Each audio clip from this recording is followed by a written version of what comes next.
And good afternoon, good morning, good evening, wherever in the world you are. It's the GallantFew Leader Chat Day 3728.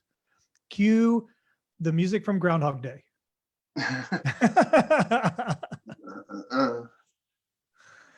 It's my pleasure today to welcome Tony Main, the almost newest civilian in the world. He's still officially on active duty, but not for much longer because now he's on terminal leave. So Tony, welcome to the GallantFew Leader Chat. Welcome to the Darby Project. Welcome to Patriot Challenge. Welcome to our world. Tony's actually been a part of our world for quite a while in a volunteer role, but now we got him full time. So we're excited about that. And again, Bryce Mahoney is joining from the command center in North Carolina. That's it. Hey, how you guys doing? Tony, please introduce yourself to our following. We'll do, and thanks, Bryce and Karl. I was thinking, I used to say, thanks for having me. It's an honor to be here, but now that you direct me to be here, it's much different. So, different circumstances. I've been looking forward to it for a long time. So, a little bit about myself. I'm a 21-year Army veteran who spent 9 years of that in the 75th Regiment, Ranger Regiment. Absolutely blessed for that time. At the core, faith very important to me. I am a Christian. I like to prove that all sinners go to church because I go there, and I'm also a sinner. So faith plays a huge role in the way I look at everything. A big part of who I am. Second, I'm a family man. I have a wife who's put up with me for 14 plus years due to the good graces and good parenting that she's had. And she's about as stubborn as I am sometimes, which makes this whole thing work through the deployments, the kids, and some hardships. She's a overcomer. She's one of the strongest women I know. And then within my career, I'm blessed. I think if you would design a career, you'd be lucky to have mine. Right. And I've been lucky because of the people that came in my path. So I was lucky enough to be enlisted at a little bit of an older age.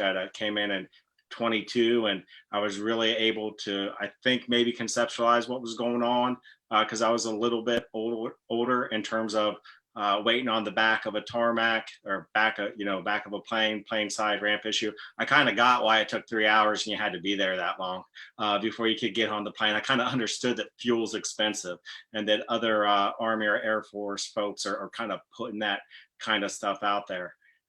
Because of that, I wanted to serve as a non-commissioned officer. Was able to do that, and because I have a patience that's sometimes lacking, I just wanted to be in charge of more stuff, and ended up becoming an officer because the Army paid for me to get a master's degree.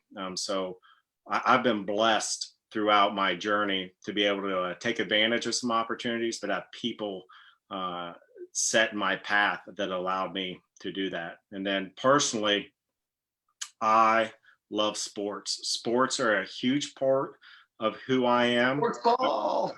Yeah, and team sports generally, right? So I'm a product of Saturday baseball, Monday night football, all those traditional things that happens in the 70s and 80s. Born in the great state of Ohio. The year I'm born, Big Red Machine wins their second World Series.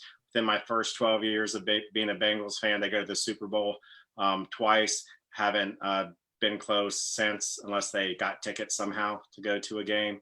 Graduated from the Ohio State University, kind of known for sports up there. Monday through Friday, there's some classes, but generally everybody knows sports there. So always been big on team and team-based concepts, team-based problem solving, right? But also the idea that a leader's there as well, and that organizations, amoeba organizations are cute in practice, in my opinion. But it always takes a dynamic individual or two to kind of make something work.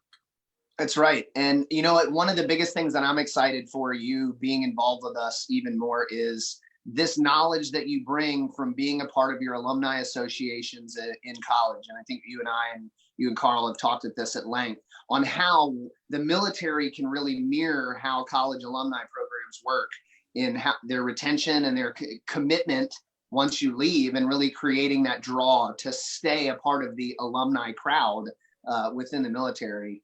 And I know we're going to get into it a little bit deeper, but I just wanted to mention that because your college experience and your commitment to your college experience, it wasn't just something that you went through. Like you drank the college experience, and it's playing out now as a very beneficial tool, not only for us, but how other organizations that partner with us and do things with us, they start to see how that model is going to work. And it's just really exciting. When you were in school, one of the challenges a lot of the younger veterans go through is feeling like they fit in when they go to school. And before you enlisted, did you already have your degree and then you got your master's after, or did you get leave military, go green to gold, then get your bachelor's, then master's? What was the sequence of that? So actually, I wanted to be a Marine. And I was a little bit too young to sign the contract. My father was a Vietnam era civilian, and had some friends who were drafted. And because of the experiences that he had, highly encouraged me to complete college first. And so I did that. In retrospect, it worked out wonderfully for me. But that desire and that want to go ahead and continue to serve, and to serve in a way where I knew I would be challenged, is what brought me really my last couple quarters back to the military. And I looked at the officer and the enlisted route, and I really wanted to do something immediately that I thought was hard. And the hardest thing that I could find that was available. Remember, this is still pre-internet. And so most of the books— And pre 9/11, and pre 9/11, by the way, too. Yeah. Exactly. So, I mean, my history, I really love the American Revolution and Civil War. So I was not up to date on Vietnam, on the creation of, special operations has only been created as a command in 1986, right? So we're barely a decade past that. That's not a mature thing. So I knew that I could become, and because the recruiter told me, that I could become airborne ranger inside of 6 months. And I said, well, that's probably the hardest thing that I can do. I can go be a patriot there for, 3.5 years and then go back to Columbus, Ohio, and can continue my life. But, I got to 3rd Ranger Battalion only through luck, through a good friend, Matthew Meese, who I met as all good friends should meet, and have their first long conversation after coming out of a gas chamber for the first time during basic training.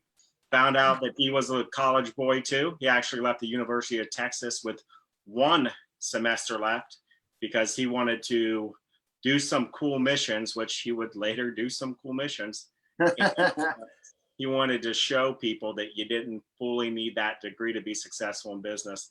He's actually going on and sponsoring our Longhorn Ranger link up this November 14th before the Texas TCU game. Once again, full circle relationships, wanting to give back, and that Ranger time really matter. And so that's how I went from being, a kid in Cincinnati, Ohio, wanted to be in the military, little delay, and then eventually to 3rd Ranger Battalion. We're getting a couple of questions that are coming in on Facebook that you already answered. So that just so they know, I got one. Jen asks, why did you want to join the Army? And then Pam asked, did your family have a history of service? And Jessica just asked, what's your idea of being a leader and how will you apply it in this new transition? So I would say, Jen and Pam, you're going to have to go back and rewind so you can watch the answers that he already gave us there, because those are great questions, but he already answered them. And then the next one though, Jessica, your idea of being a leader. That's great. That's a wonderful question. Now, because of who I am, like, this is Tony Main's answer. I'm not trying Merriam-Webster's. I'm not trying the military's motivate. If you're not doing something positive, you're not a leader. So if someone follows you and you're doing something negative, you might be an influencer, you might be a rally person, okay, but you're generally not worth the time and the effort of the other folks that you may be leading astray, right? So I look at what's leadership. Leadership first, it starts with some type of values base, right? I think there's some basic principles to life. So if you don't believe in community, I don't think you're a leader. I don't believe in isolationism at all. I am a type A introvert. My wife is totally different. When we get our premarital counseling, the pastor looked at our scores on like the Myers-Briggs and looked up and like, okay, we're like, you got, opposites attract. Good luck with that, right? So I want to be by myself, and when I do the most, when I do my best work, it's always in groups, right? I need that time to myself because that's kind of who I am. So what's a leader? A leader is someone who's values based, who believes in community, who believes in progress. So I think we're constantly should be evolving to make things better. Political term is progressive, right? Progressive usually leans you to one side of party or not, but I love the word evolution. Things have to evolve. Time will change. You don't get to determine that. Is there global warming? I don't know. I'm not smart. I have AC on in Florida in March, right? So I don't know. But I do know that there's probably changes happen. Changes when it rains, changes when it gets hot. Everything evolves. So to be static in your ideas, I think is difficult. And balancing that with values becomes the fun part of being a leader, right? Because we know women can't be rangers, right? Because they can't.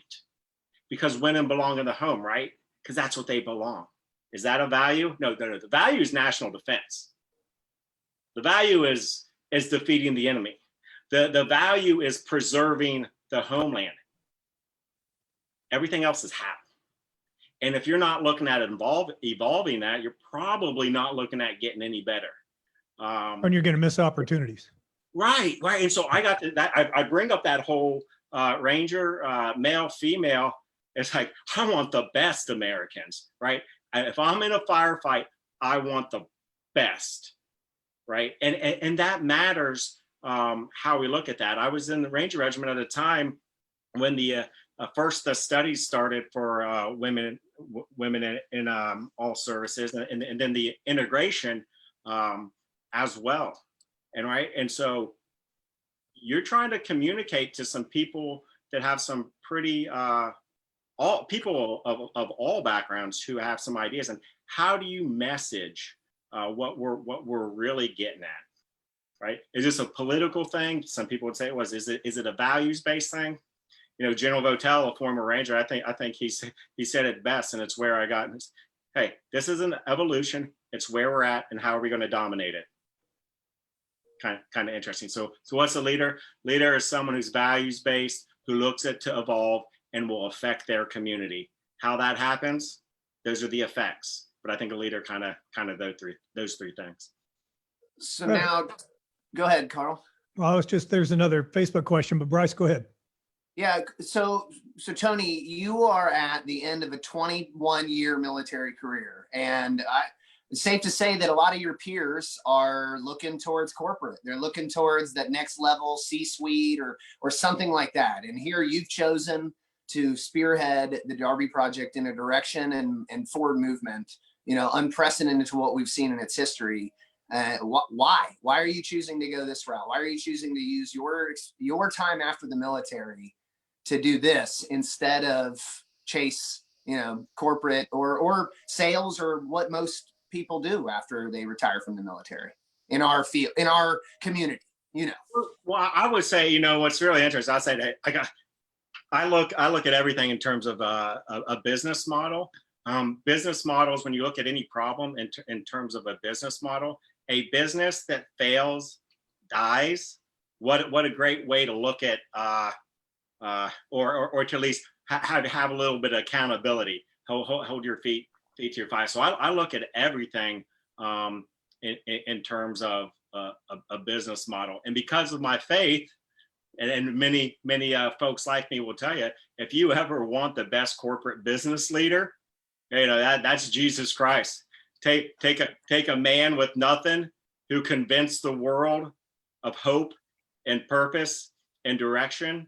Wow, I think that's hard to find. Now, when you ask why didn't I chase the corporate dollar? Well, there's nothing wrong with that. It depending Oh on yeah, no, nothing wrong with how that. you're doing Certainly. it, right? Yeah. You know, you have to kind of what's your why? And so, first of all, my why begins inside of my house, right? And we actually decided, my family, that we were going to move back to Columbus, Georgia, because of the relationship we had with St. Luke United Methodist Church there. Regardless, I would find a job. I would teach. I'd be around people, right? I would do something. I'd work for the church. I would maybe try to work at Aflac and do, you know, I'm a public affairs officer now, or was. Maybe I could do something corporate communications. Maybe I work at the YMCA. We were going to figure it out because we started making decisions with our values and priorities in mind. Bingo. Okay, so at GallantFew and everything that's happened now through the Darby project has evolved because we got our priorities in our first decision. We made that. So could I have had some other jobs that I might have targeted if that was the number one priority? Well, yes, I definitely think so. But we made that our first priority, and everything fell in line. So when I work with veterans, or more the transitioning side, I work with a lot more active duty than veterans because I'm a little bit closer to them. I know the programs. It's kind of my a little bit my area expertise. When I work with them, I'm like, what do you want to do? Like, what at the core, where do you see yourself? Because if you know where you see yourself years in the future, all these other decisions are going to make sense. Like Tony Main wants the ability to sit on a porch, to have the Braves on in a rocking chair and relax at the end of the day. Kids are happy, wife's happy. Right? I can backwards plan decisions based off that. But if I'm a young kid getting ready to transition and I just want out, the number one thing that young man or woman needs to do is to stay in, because they obviously can't make decisions for themselves right now. And they're going to give up the one thing that they truly need based on that decision, and that's security.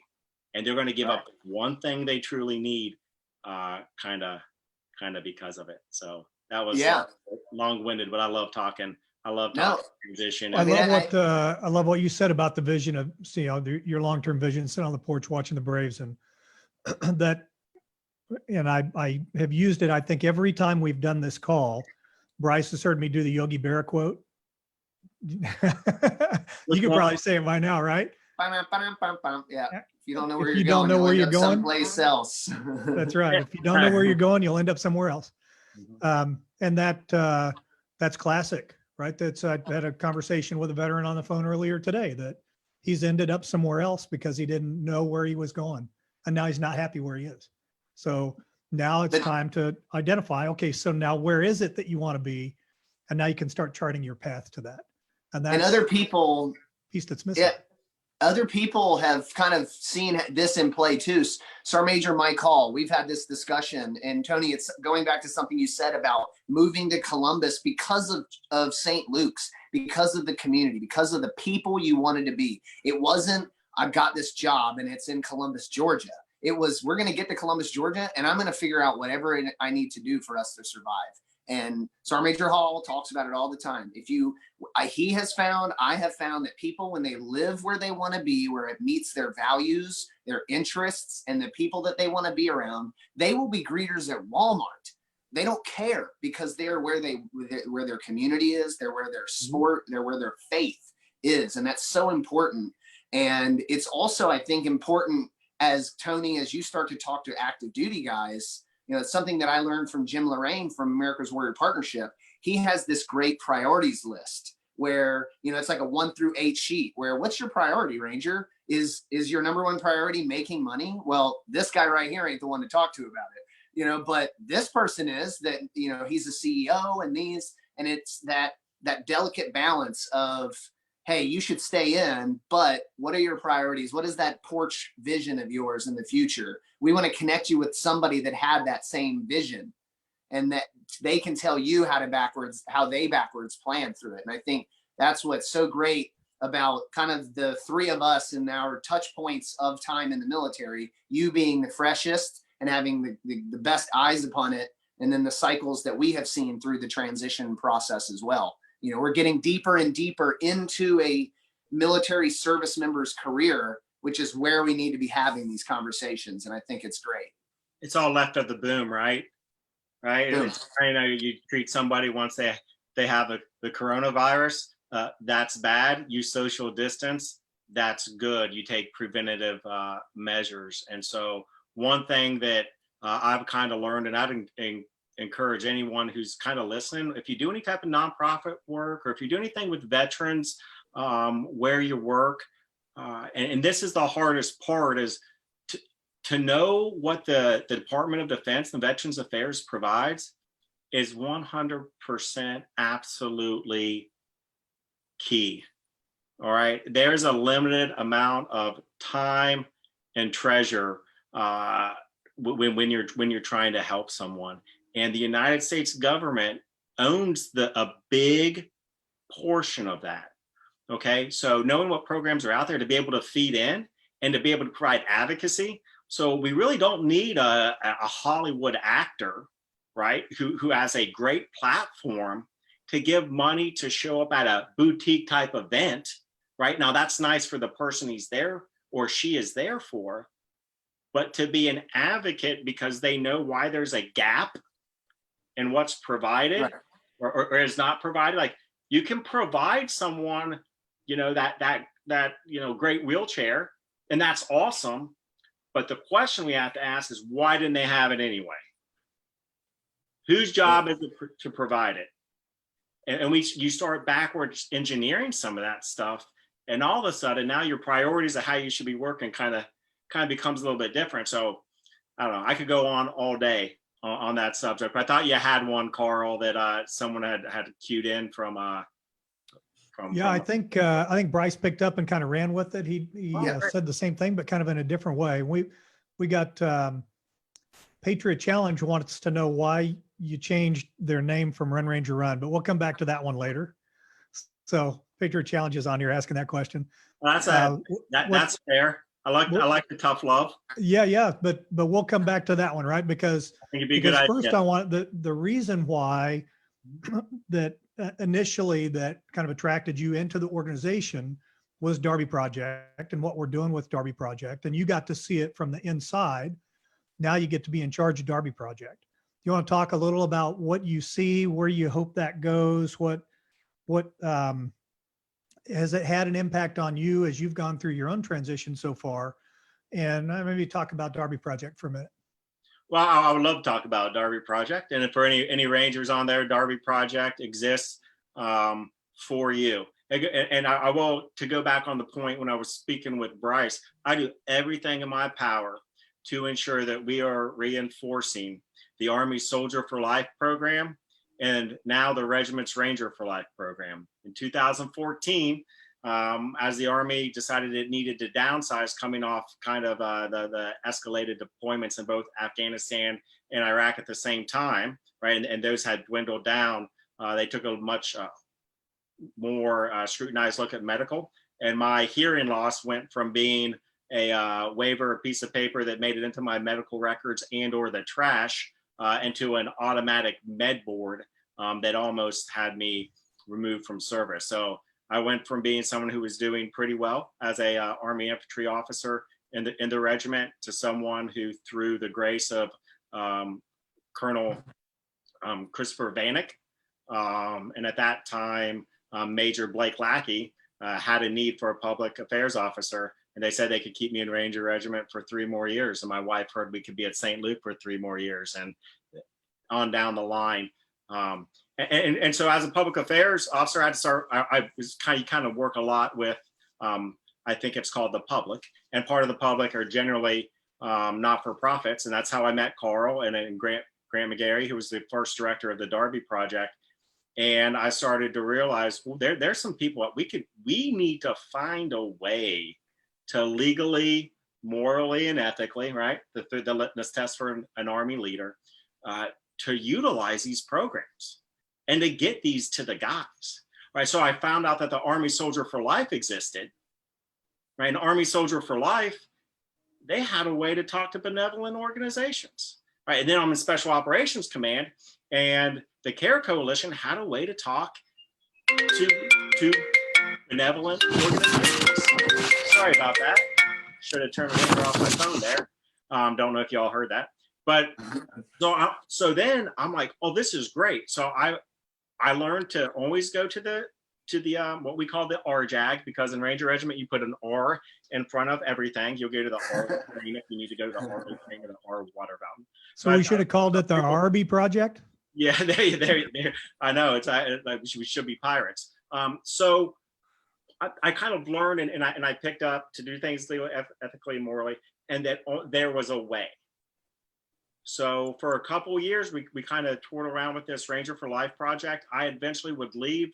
Grant would be replaced. Bryce would come in, and I was in Afghanistan with the Special Operations Task Force when I found out that Bryce had really been pushing that ball with the current regimental sergeant major, and all of a sudden there's the Ranger for Life program in March of 2019 comes to fruition, right? So all this to say that I think I started with Darby about 2014. 5 years later, this thing exists through the work of a lot of great people. And now there's a program that's doing everything that desires to do everything we kind of envisioned. So the evolution of the Darby project that I run today is I know what nonprofits are out there helping Rangers, right? There's finite dollars. I'm not going to replicate things that other people do. I can send them to other Ranger organizations or other not-for-profits if and only if the DOD or VA doesn't provide it. Because the goodness of getting the DOD or VA involved is now that service member or that Ranger, now they know the process and they can tell somebody else the right way versus a boutique solution. So knowing, and this is very myopic for probably most of the audience, but knowing that we have a pretty defined support group at 1st Ranger Battalion, knowing that there's a pretty well-defined support group at 2nd Ranger Battalion, and really at the home of the Rangers is not the case, because it's not a city like the Savannah that's kind of metropolitan, and it's definitely not like Seattle, which is international. So we don't have as many retired kind of folks there who actually want to live there for the long term. So we're going to base out of a mission building given to us by St. Luke United Methodist Church, 3,000 square feet, and the heart, so awesome, which will be the ROC, the Ranger Outreach Center, which, yes, Bryce, is a name that I'm enthralled with. And we are working on the logo that will look very much like a seminal moment in Ranger history, maybe like Point to Hawk. And so we're going to be able to provide transition assistance and placement and access for all those active duty members of Airborne Ranger Training Brigade, as well as the regiment. Now you've got to come through Columbus, Georgia, right? So now we have an entry point. But I'll tell you, as I've been doing this, here's the important part, is not the entry part into the Darby project. That's micro scale. The macro scale is that's the introduction point to GallantFew's Darby project, right? Because GallantFew is there to advocate and to assist and build leaders for all veterans. Karl and I have talked many times, like, does there need to be a Darby project? Does that create a divide? Does that make you seem like that we're special with the roots? And I look at the Darby project now as I want Darby project to be a test case. And we can talk about that. We'll talk about that in a little bit with Patriot Challenge, but I want Darby project to be where we can try new TTPs. That sounds familiar for anybody who's ever been in the 75th Ranger Regiment. And it's not the stuff they're out of at the grocery store. What's that? That's not the stuff they're out of at the grocery store. There you go. There you go. Fair enough. Fair enough. So we have the ability to live Abrams' charter as the Darby project for the good of the gallant few, right? Where we can, if we make a mistake, it won't be with an individual, it'll be on a micro level with a program. We can find out how to do it better. And then GallantFew has it there nationwide for everybody. That's the future of what we're doing with the Darby project. And we're super excited about it. And if you mess up with the Ranger, you give them Motrin water, have them face out for 5 minutes, and then you start over. Yep. And then you make sure you help him with his VA claim, because he's going to feel that later in life, for sure. Yeah, I mean, and coming back to what you had said about just being that test case, I think Darby Project has proven to be that test case in the very Ranger for Life scenario. Here is a process where we have been, GallantFew in its existence has been so reactionary for so long, and seeing kind of patterns. Hey, what are we dealing with here? Okay, how do we get it left of the boom on this? And then it just being in a perfect time of, if Ranger for Life's taught us nothing, it's that processes like this take a long time. They take a lot of emails, they take a lot of phone calls, they take a lot of in-person visits, a lot of conversations. I can't tell you how many I've had with the former regimental commander, former regimental sergeant major, about the idea behind Ranger for Life as not necessarily totally focused on transition. It's focused on personal and professional development. And that's where we're getting them to shift their focus of, hey, when is a good time to talk to Rangers about what's going to happen next in their career? Well, as soon as possible. And it's because the first part of that conversation is, Ranger, stay in the military. And that's what we're beating the drum about. And I love it, because I wish somebody had knocked me over the head and said the same exact thing to me when I was getting out of the military. Yeah, and I don't want to turn people off or just want to hear the transition stuff. We can address that. Write a comment, please. But I'll tell you what I've learned now. My last assignment at United States Special Operations Command, it's only 17-ish % of your traditional skilled operator. So somebody who's been through RASP, if you're a Ranger, been through MARSOC selection. So it's only 17%. And I think we have and they're really not supposed to get into broad numbers, but when we look at half of the population is they're reservists and National Guards folks, right? So a Ranger who has a security clearance, and depending on how long he's in, is a marketable commodity for the reserves and Guard, who can really learn if they decide that 11 Bravo, and I know we have many, almost 100 MOSs, and if we need it, we'll get it. But when you look at that 11 Bravo, it's like, I just can't do this anymore. Well, let me tell you something. United States Army, United States military needs your leadership. They need your values-based community approach to evolving systems.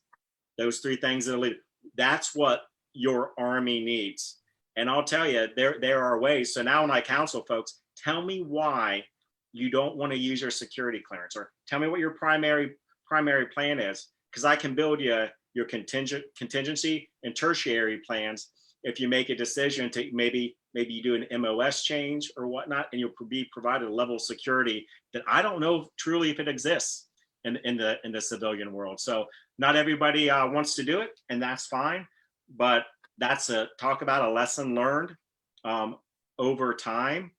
If you know what you're doing with the National Guard, oh my goodness, the opportunities that you can have to really control your military service, for sure. It just struck me, one of the things you were talking about, security clearance, we have, because I've been out for so long, my TS expired a long time ago. We don't have anybody in the organization with an active one until now we do. But that's been one of the things that has limited somewhat, maybe some of our effectiveness in Care Coalition world, is because we couldn't get a peek behind the curtain. We may be able to, we'll have to sideline this till later, but we may be able to employ your security clearance to help us help them more going forward. So that's a pretty cool thought. Yeah. Yeah. What questions? Let me see. We got one question that wants you to summarize your 30, 60, 90-day plan and longer term strategic plan. And then we still have Patriot Challenge wanting to know why you changed their name from Run Ranger Run. So your pick if you want to run with either one of those guys. And so 30, 60, 90, that's a loaded question now due to COVID-19. But if we're talking inside of the GallantFew, especially with the Darby project, what the great thing is that what is your 30, 60, 90-day plan? Isn't that exactly what you do as a commander or a senior enlisted leader when you come to a new organization? I'm lucky that I think I've pretty much observed. I've kind of done my 30, 60, 90. But so in terms of straight action plan, one thing you have to do is communicate with your folks. right? So I'm trying to be much better with constant communication and routines and things that we do in terms of communication. The Darby Project will always honor our fallen. We do it in a very maybe not a refined way, but we use social media on a Monday as Memorial Monday. So we start off every week with the first post, with the first thing anybody will see if they come to the Darby Project is just honoring our fallen Rangers. After that, we try to honor those who'd served before. And so we call it Merrill's Monday. There's actually two acts, Congressional Gold Medal acts, one for World War II Rangers, all World War II Rangers, along with the 29th Regiment, as well as Merrill's Marauders. Two separate acts have passed the Senate. They are now both in the House of Representatives. They need 290 co-sponsors. I think we're about 140 and 70 on both of those. So that's another thing that when you ask 90 days, I mean, that's a now into 90 days. If we get into October, it's a different Congress and this process starts again. 34 living World War II Rangers, 9 living Merrill's Marauders. Okay, we need everybody's help. So I've got an action plan for the person who asked that question. That's writing a couple letters to your representative if you haven't done it yet. That's kind of key. So those are a couple examples. So communication, enterprise-wide. My wife is on board with the Darby Project as a contracted employee. She has set standards and milestones that she needs to reach monthly. Those are fun counseling sessions. I finally get to be totally in charge. And then as soon as that counseling session's over, she's listening to this, by the way. I saw her log in a little while ago. Hey, she's gonna. I've already always a long time ago. She's gonna find out anyway. So go ahead and lead with it. She's working on our website, which is key. And it's just something that I've neglected for quite a while, because at the end of the day, yes, 30, 60, 90, all this stuff will change if I've got a veteran issue that we need to deal with, right? I said, I'm an introvert. Talking to a ranger to help him is actually hard for me. Bryce Mahoney is a unicorn ranger. He's an extrovert who likes people. I have not been like that until recently. Okay, so it's something that I'm working through. So that kind of plan will always change. We are hoping by the summer, with the virus to be over, we will be in Columbus, Georgia, and then we will open the Rock, right? And let me tell you why that's important when you look at 90 days and out, because then we're going to maintain a little operational normalcy at that point. We'll be doing our daily transition, but we'll get to move into the tonal training that we want to do. That building is going to include a fitness center, because the hardest group to reach are 19 to 24-year-old Rangers. So I got to have a gym somewhere close to downtown to try to get some placement and access, which will help with influence. We're going to have part of that facility is going to be for Ranger spouses.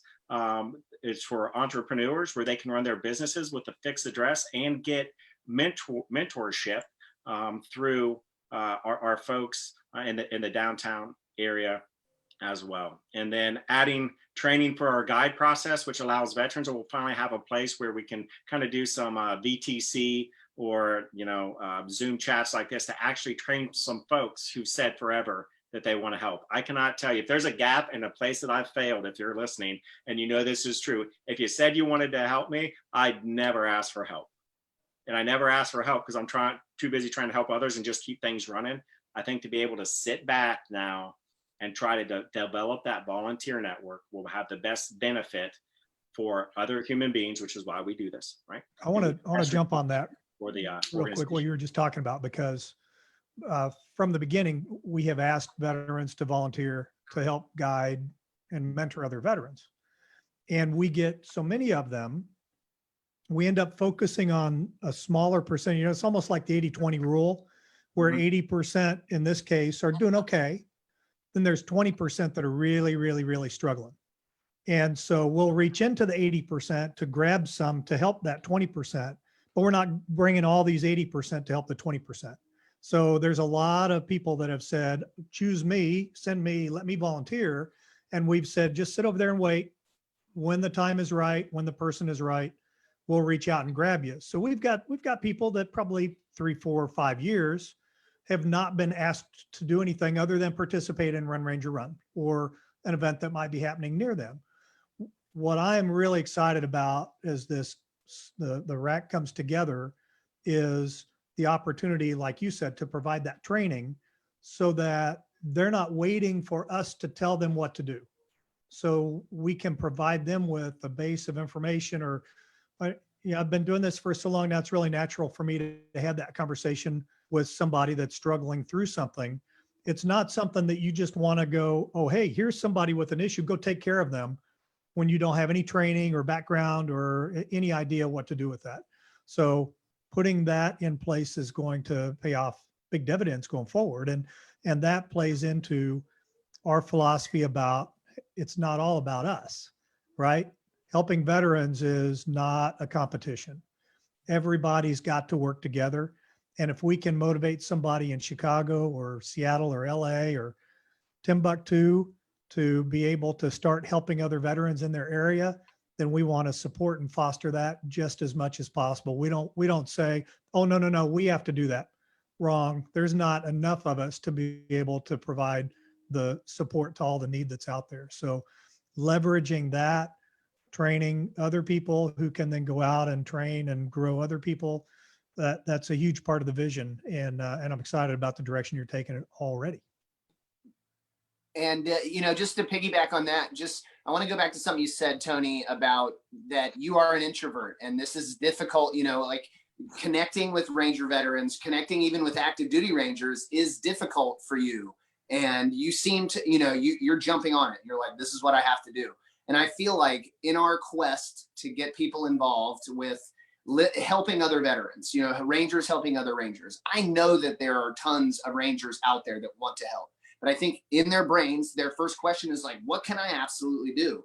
And then most of them are introverts just like you that are in this particular situation. So what do you use as motivation to break through this? Like, gosh, I don't want to do this. We do so many tasks in our job that we don't like to do because our motivation is money. There's really no monetary motivation for you to do this. This is you helping your brothers, doing something that you really don't like to do. So how are you battling that? I think that would help people. I'm a lucky person. So my father in 10th grade, New Hampshire, to see my grandmother. We probably went on vacations twice in our life. I think I had 2 birthday parties. Like, we come from a lower middle class family that worked hard, but love and discipline were both very important things. And we went on our way. We stopped at the United States Military Academy. My dad, as I told you, was not big on the military, but he was somewhat different on free education. So for a long time, I actually wanted to go to West Point. It turns out I was not smart enough to get in. And that's definitely over time proven to be an extremely accurate assessment on the part. However, because of that, my dad's like, hey, you're gonna have to like do something. Like, you're an athlete. Like, everybody there is an athlete. Like, you get good grades, everybody there gets good grades. Like, you're not an Eagle Scout. We couldn't do Boy Scouts, kind of a little bit too expensive, too much time. So you gotta be junior class president.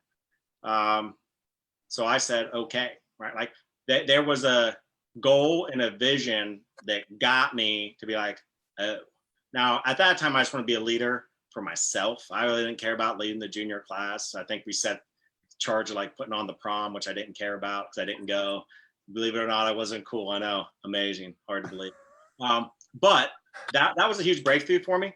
And so now you couple with the vision with where I want the organization to be on our door, right? And like, you should be doing what your sign says. So right above your head and your uncombed hair says a Revolutionary Veteran Support Network. And we're only going to be that way if we talk to people. So there you go. So what am I doing? I'm using social media a little bit more, which I abhor, but it definitely serves a purpose for connection. So I do it. I don't like to do it, but it doesn't matter if I like it. There's nothing ethical, unethical, unmoral, right, with using it. So that's, I just do it, Bryce, because it's kind of what it needs, what needs to be done. And I know by doing this, I'm going to gain a little bit of WASTA as well. There's going to be a little bit of like, hey, I talked to Tony, right? It'll be that matters, right? I can't farm out helping individuals if I'm in charge of the organization. So there's a little bit of peer pressure there to kind of do it. So I wish I what is because I'm a little bit at unicornish too. Earlier, you were talking about Bryce being an extrovert, likes people. I think as I grew up, I was more of an introvert, and as I moved into this role, I had to make a decision: was I going to be out there on social media or was I not? And I had to look at what would make me more effective in my ability to provide outreach to veterans, and it was being on social media. I'm not comfortable being a self promoter. The videos and the things that I do because they move whatever I'm trying to do. It moves it to the next step, or it provides a way to get to where we're trying to go. I don't enjoy doing it just to see me out there. When I ran for town council here in Trophy Club, I hated seeing my name on signs all over town. There were a bunch of them too, but that did not make me comfortable. I'm sure there are some people that are like, hey, look, there's my name on a sign. That's so where I was starting with all of that. And I'm going to come back to is what makes it all worth it is when you get a message that says, what you did changed my life. It helped me. It saved my marriage. Now I'm able to have visitation with my son again that I didn't have. I've been able to kick this habit that I tried to kick for years. When somebody comes and gives you that kind of feedback, it makes all of the other uncomfortable stuff totally worth it. It makes all of that go away. So for that part, let's we got about 15 minutes left. Let's jump back over to that Patriot Challenge question and answer, why did you change their name? Well, I want to say thank you to. And I'm paraphrasing. They really didn't say that. Yeah, I think that question might be coming from in or around Kansas somewhere.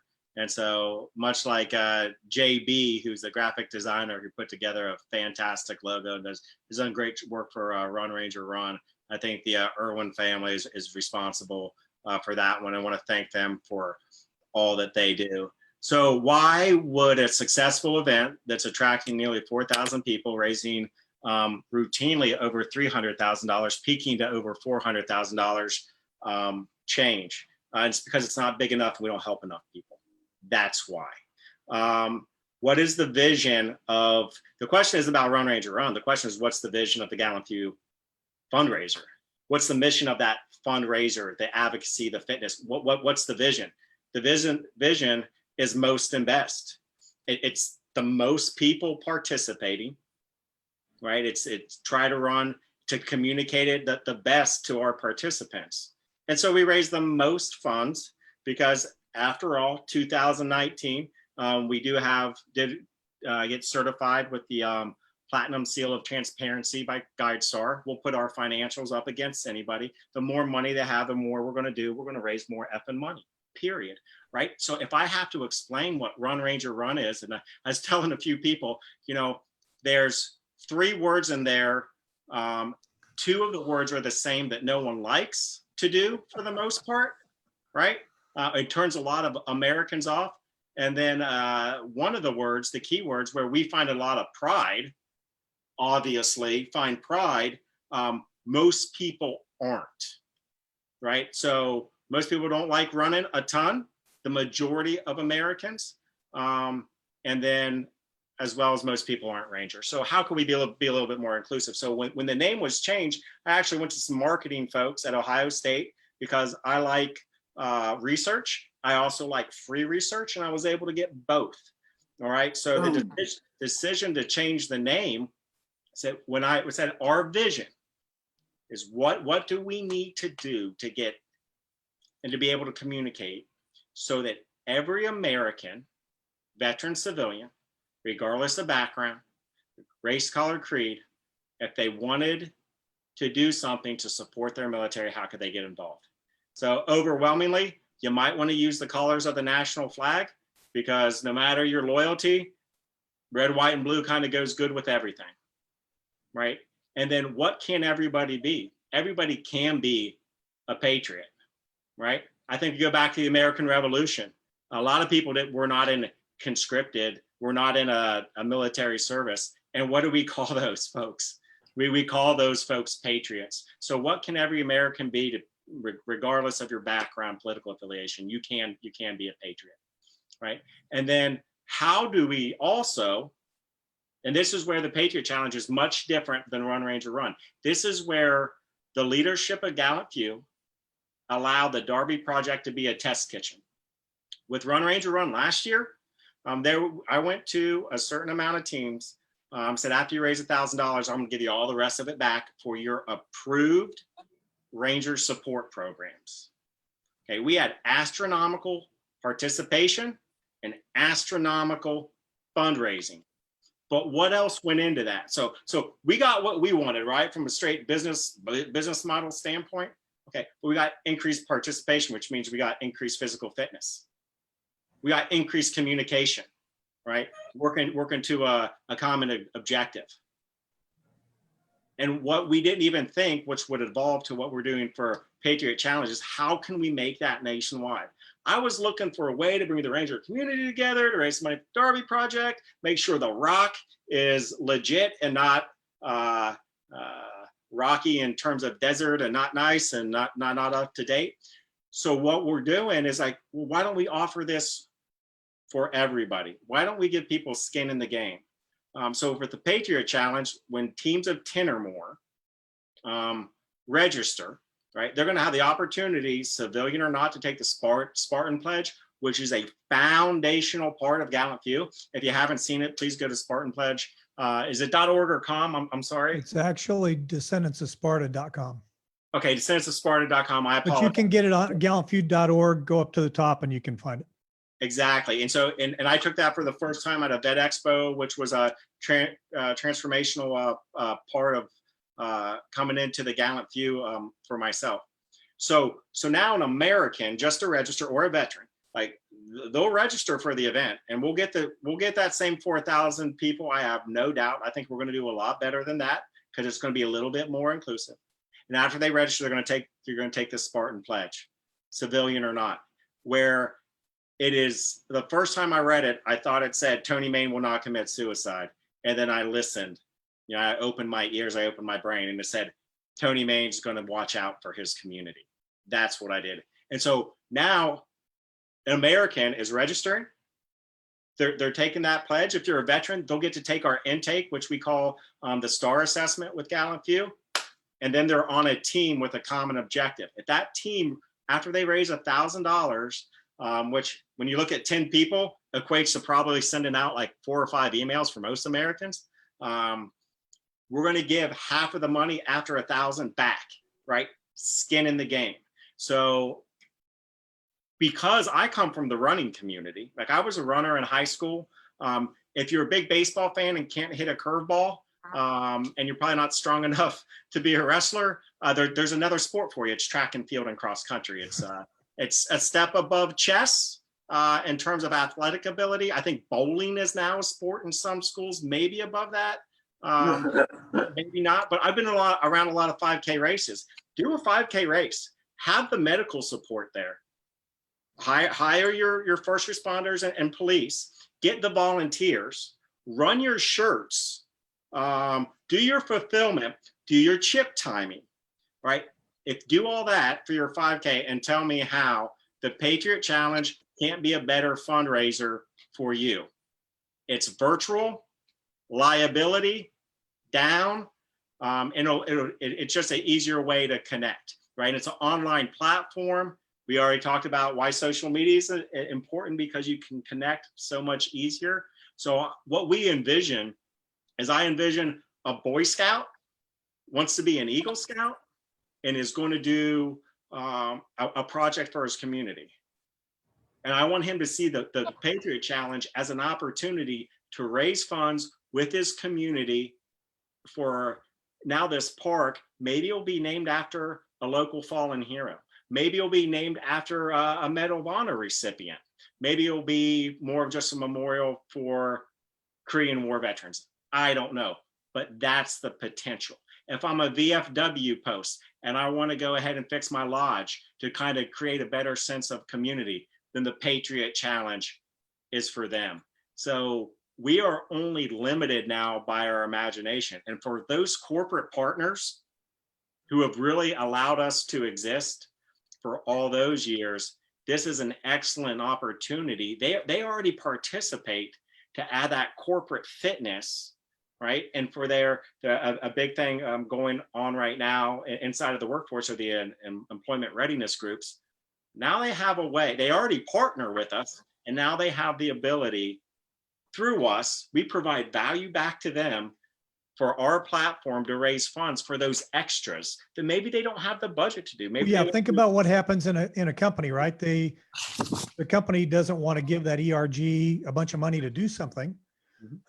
So the ERG does a bake sale or a car wash, or they bring in a little bit of money, but we're talking about a way where an ERG like that could make a significant difference and provide funding to basically do unlimited, whatever it is that they want to accomplish with their group.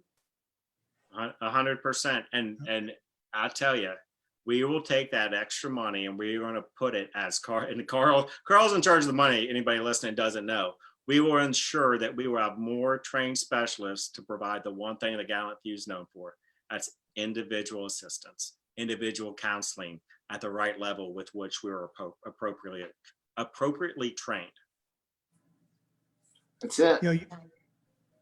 Were you going to say something, Bryce? No, I just was agreeing with them. Yeah. Amen. We talked earlier about the 30, 60, 90-day plan. And one of the things I'm getting ready to spring on you guys, you hear it here first, is some techniques from the functional emotional fitness coaching.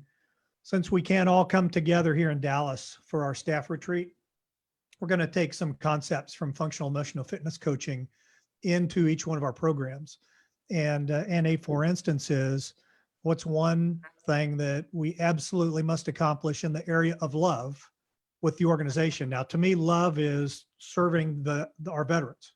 So what is, when you look at Darby Project, Raider Project, when you look at Patriot Challenge, when you look at WHAM serving women veterans, or Medicine Wheel Society serving American Indian veterans, what is one thing that each one of those groups absolutely has to do to serve veterans better? And then we go further into the coaching process, just so folks out there that aren't familiar with this, the next thing, after you identify that one thing you absolutely must do, then you say, why? Why must I absolutely do this? Well, because this particular population has a certain need, or it's underserved, or whatever the why is, it's probably going to be different for each one of those focuses towards those communities. And then the next thing after that you ask is, okay, so what do we need to do to make that happen? Now you're working your project list, the action items you really have to do. And then you explore the questions that you ask about that and the excuses that you give. Why aren't we serving 1 million veterans right now? Well, because we don't have the funds to do it, or the bandwidth, or the whatever. Let's turn that into, what actions do we need to take to get to serve 1 million veterans, right? So as we go through that process, it'll be interesting to see how we all are able to merge and come together to do this. But I'll do it individually with the leaders of the programs, and then we'll all come together and we'll back brief each other, and we'll make sure that this puzzle all fits together and keeps moving everything in one unified direction. Because we have a new initiative with VetRec that's kicking off. We didn't even talk about climbing, and climbing is already such a huge piece, even though Tony's not a climber, of the things that are going on in the Columbus area now that benefit the families of active duty Rangers and Ranger veterans that are there. I mean, this is groundbreaking stuff that's going on. So you just saw how my mind works. I did a full 360, did a double backflip, and I'm coming back to Darby Project. But talk about, if you would, what that family program that's going on there. What is it? Kind of how did it start? What's the benefit that you're seeing from it already? We have a few more minutes. Well, quickly, climbing is the Darby Project sport, right? Climbing is something that is therapeutic in nature. It's like strength yoga with heights. It's absolutely a wonderful event that I don't enjoy. However, It is a great way to build community. It's a great way to build relationships, great way to build trust. So with being in Tampa and separated from Columbus, Georgia, we were able to partner with Treadstone Climbing, and Little Caesars Pizza there also got involved, where we bring in 15 Ranger kids, which if you know, of a Ranger family, you look at 1 or 2 kids per family. It's about 7 couples, so that's 14. So about 29 people are affected by bringing in these 15 kids to climb for 4 hours in a safe, fun, adventure-filled environment, which Ranger kids generally like, while the parents get a 4-hour date, right? Totally free, paid through the efforts of Run Ranger Run and the Patriot Challenge. So we actually look forward, when we get back to Columbus, Georgia, to really working on those single Rangers and some of the programs that they have lined in there. And we have Stone Mountain right up the way in Atlanta. So we're looking at some father-son things that we can do, as well as some single Ranger adventure trips as well there in Columbus. And I love hearing all of the programming and stuff, especially with Treadstone, you know, and if you don't know, Treadstone's owned by a Ranger as well too, which is even cooler. And Mark Heilman is such a phenomenal guy. Listening to that guy talk about climbing, if you are a climber, he is definitely somebody to know. But you know, that like the family piece, the attachment, and the support that Darby Project gives to the Ranger for Life process. You know, I mean, this is stuff that we're looking at now, but we have understood that the fruits of this labor, we're not going to see really this year or next year. I mean, we will, but we won't see the bigger picture of it. I mean, this is legacy building. This is us looking, okay, how do we affect the future of the 75th Ranger Regiment, of ARTB, in a way that they're getting more Rangers to stay with them. They're getting stronger and more educated Rangers about their life in the military, about what's expected after the military. I mean, this has the potential to shift so many pathways for Rangers that, you know, I think about all the people that were getting out before us, that imagine if they had the ability to go and take advantage of these programs. So, you know, I mean, what do you think the Darby Project legacy will be? You know, what do you think it will leave and start to kind of gestate within the Ranger community? Well, I think we already hit on that, and the Ranger community becomes easy. It just goes back to Abrams' charter. You know, it's really for a lieutenant or a captain, because we keep our enlisted folks a long time. So it's really for a lieutenant, a captain, or someone who leaves as a master sergeant, sergeant major, command sergeant major. It's for them to take and replicate within their own units, and then for them to own it, and those conventional units to affect more human beings, right? That's really the way it goes. And we do hope, as you said, Bryce, that the goal is retention. All right, I'm almost a civilian now, and rely on other people to keep my family safe. And I want the best people doing that for the longest time. I'll vote whoever wants to give them the most money to be able to do it, so we have the most and the best at defending this nation. And I think what we see, and I've been able to see in my career, is a t-shirt that I really like is something to the effect of, be wary of an old man when young men usually die in his game. Something to that effect. The Ranger up shirt at old man jujitsu. Yeah, beware of the old man in a young man's sport. Yeah, wrestling term.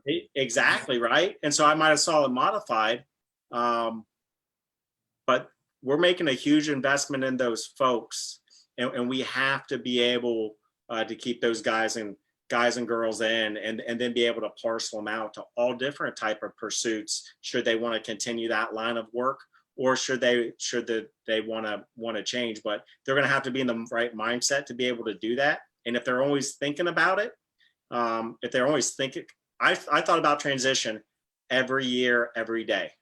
We almost got out after 16 years. We almost got out after like 13 years, almost got out after 10 years. Because I'm in control of myself. I'm in control of my destiny. right? But when I weighed the pros and cons for my decision, my family, we decided to stay in. So that's what we want. We want informed decisions. We had a great ranger write a little op-ed piece given to me by Sergeant Major Hall, and I'm sorry, it wasn't Kevin Wright. I forget who penned it, so I do apologize to that individual. But it's like, I wouldn't get out right now. That was the advice of a financial planner who said, if you're not going to a school where all your stuff is locked in, or a federal job where your program is locked in, I recommend you don't go. And you don't see that very often in the Ranger community, though. It's not about that advice. It's that a younger Ranger, probably mid-30s, reached out to Command Sergeant Major Hall, right, who's the epitome of a Ranger's Ranger, and said, I really think the guys need to hear it. And we had the platform to do it. And we had the platform to get that out there. So yes, it probably messages what the Army wants. That's not the point. The point is somebody was there and had an avenue because the groundwork was laid. That's it. Thank you, Tony. Teamwork makes the dream work. Little Well, dog I behind think me we've that's gone going over an crazy hour here. now, Karl, right? I think it's time. Yeah, there was one comment that somebody wants a poster of the Spartan Pledge for their office. We'll have to put that on the list of stuff to do. So we don't have any right now, but I bet we know some people that can make that happen. So yeah, and and we did. It's funny, we had one question that did not get asked, but Tony, you just answered it.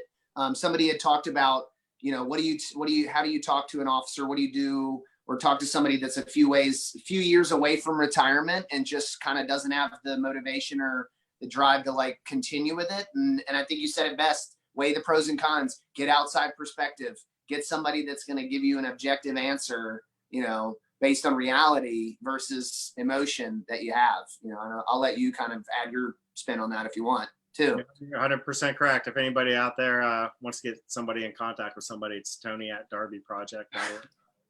There we go. yeah, and I would throw on top of that, whenever you get out, 17 years, 20 years, 30 years, what do you want your life to look like?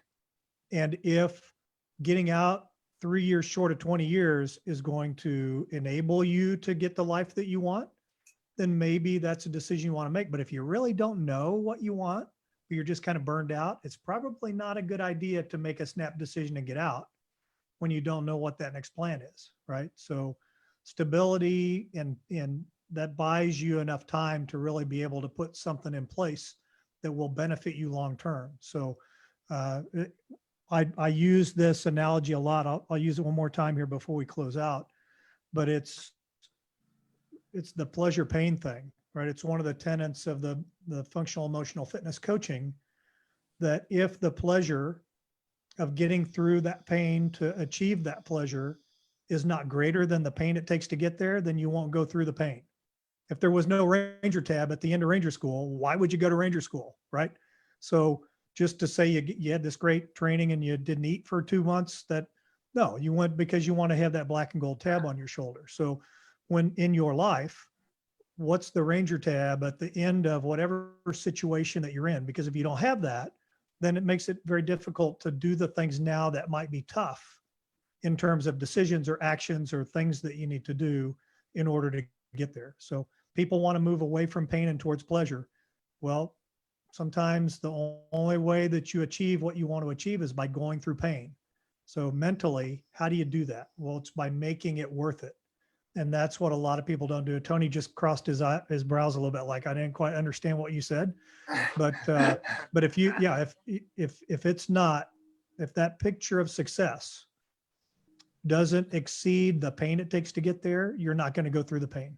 So that's the whole point of that. So I sure appreciate everybody being on today. We appreciate all the comments, all the followers on who we have Monday, Bryce. I think that's Mary Elaine and Brett Baker.